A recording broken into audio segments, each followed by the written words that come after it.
of world music. Now, away from that, allow us to look into another sector, which is the fisheries sector right now. Ivan Walunyoro is in Entebbe to interact with some of the fisheries participants there. What are they doing to actually continuously survive and thrive in this industry? Good morning to you, Ivan.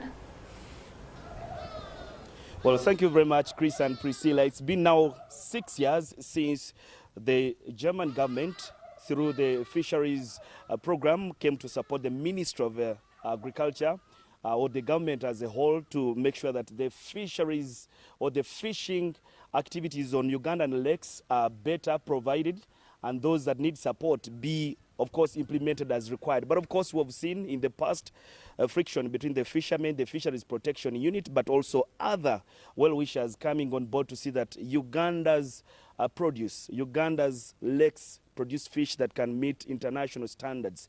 And through this, we have seen the German international cooperation coming through.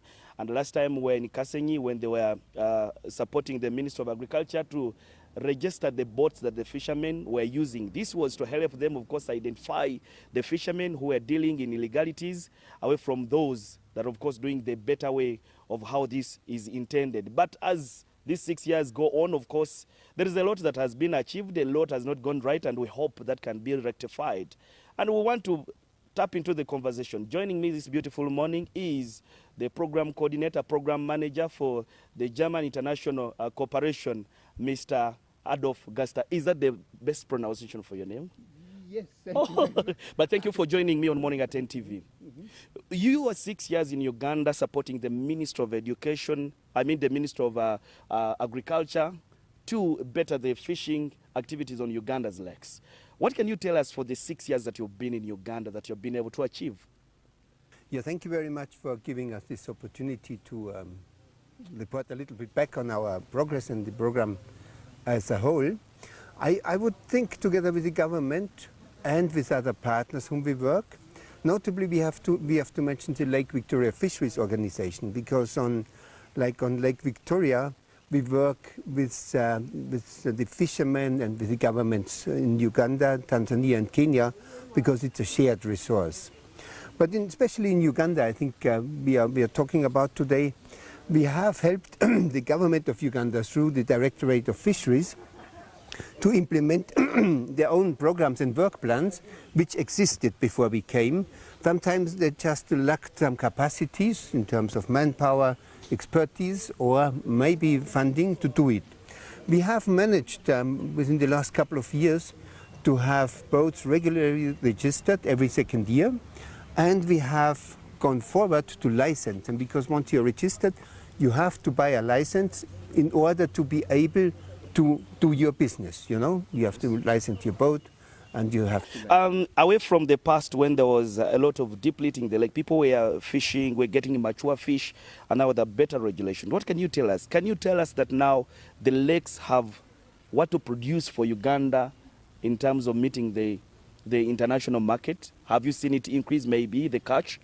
Now, there are two questions in one, because yes, we have the standard. Recently there was an audit from the EU to look at our hygienic situation, our processing facilities, and they gave the green light for fish from Uganda to be sold in Europe straight away.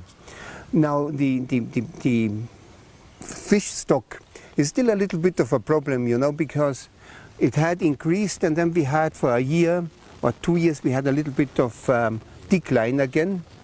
It has various factors, you know. We had this high level of water where a lot of fish died. So we do have a stock which we are trying at the moment to manage sustainably.